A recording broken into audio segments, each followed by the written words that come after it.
Up next on Cartoon Network.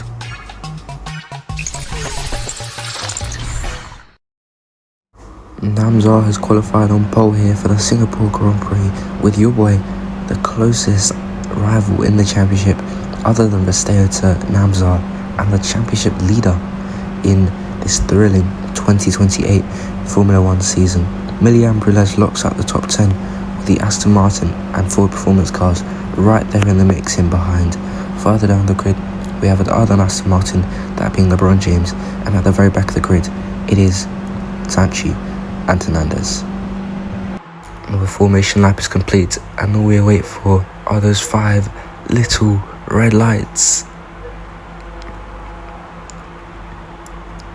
And the Singapore Grand Prix is underway. It's a good reaction time from Namzar up at the front of the grid. He is going to make his way into turn 1, clean sailing there. Yeah, he's got the inside for turn 3, and he's going to be very suited for this turn 4 as we're trying to go down the inside of his teammate and possibly having a look at Namzar as they make their way onto the straight.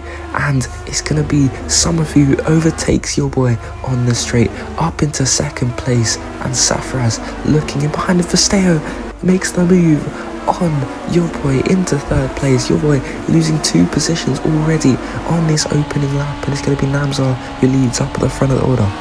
Safraz extra close this lap. He's trying his very best to go down the inside. Can he make a move on the McLaren? Yes, he can. Goes down the inside and into turn 3, just about gets the move, and he's gonna be pressing on that battery, enabling that extra power, but your boy gets down the inside and he's gonna enable DRS, so he will float away with ease, and Safraz will have to wait again to try and make a move. Skills just about in the top 10. It's a very good race for him after that podium just a couple of races ago, and it looks like Paco Yucatan will be our first car into the pit lane. He's going to go for the 1 stop here onto the softs, onto the hards, from the softs, looking to get these tyres all the way to the end of this race. Looks like no one else is pitting, so he'll come out in just about last place, but Akari is also into the pit lane too. Dale Wilds has officially caught up to the back of the soft tyre runners. He's going to go to the outside of Safraz into the right hand. Very tight there, squeezing his way through on the outside, and there's a virtual safety car, it looks like, and he skittles his eyes into the wall.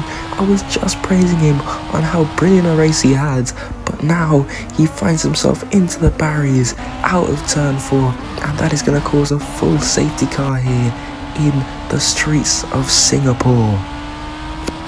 Namzar going onto the softs once again. He'll have to pit once more before the end of the race at least, and it looks like the safety car is going to come in this lap. Not everyone has caught up to the back of the safety car, but Namzar will get us going nonetheless as he enters the penultimate corner, and it looks like he's decided to go as the safety car pulls into the pit lane, and he is already a big margin away from Summerview in P2. But Vesteo, he's going to be one to look down the inside of Summerview. The man from Shea Cells in turn 3 gets the move done and solidified, but Summerview, he's fighting back here, and he's going to dive it back down the inside later on the brakes than the Brazilian as they make their way onto the straight out of turn 4 and on the run into turn 5. It's going to be a very dangerous and vulnerable spot for Namzar as Vesteo goes down the inside, and he's trying his very best to make the move and solidify on the outside, but is not able to. And Summerview looks like he's getting a good run here. He's going to immediately pull over to the outside or the inside as they make their way into this sharp left-hander going into the chicane over here as they make their way just before the hairpin. Vesteo very close to the wall, and it's going to be Summerview who completes the move on the inside and back up into P2. Your boy has been behind Vesteo for a while now. Will we see a move made from the Frenchman very soon? He's going to go down the inside, very tight there, squeezing his way through, and he's hit the wall. Your boy picks up front wing damage, and that is going to cost him very dearly. He's got his front wing mangled, and 3 cars behind him who are ready to pounce if they can all find the pace and get their act together and push on past this McLaren, who's got very big damage. But the question remains, will your boy stay out or will he pit? He might just have to firm the damage and track on with his broken front wing, and that looks like what he's going to be doing today.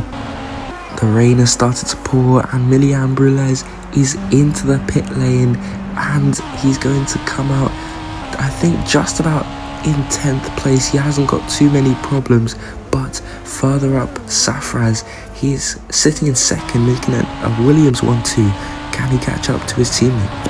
Safraz, this whole lap has been amazing from him. He has closed up the gap to just under a second to his teammate, who led this one by a great margin this whole race, but it's not going to count because he's been forced to stay out while they have called their #1 driver and race leader into the pit lane here.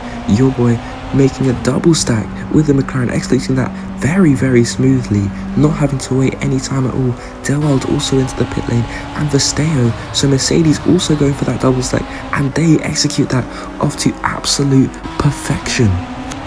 Well, at the start of this season, in the first 5 races, we thought it was just going to be a battle between the two Mercedes cars, but fast forward to over halfway through the season, 12 races in, this being the 12th, Namzar looks like he's on fine form, and as he comes through the final 2 corners, he will push himself up into second in the standings, and Namzar will win the Singapore Grand Prix.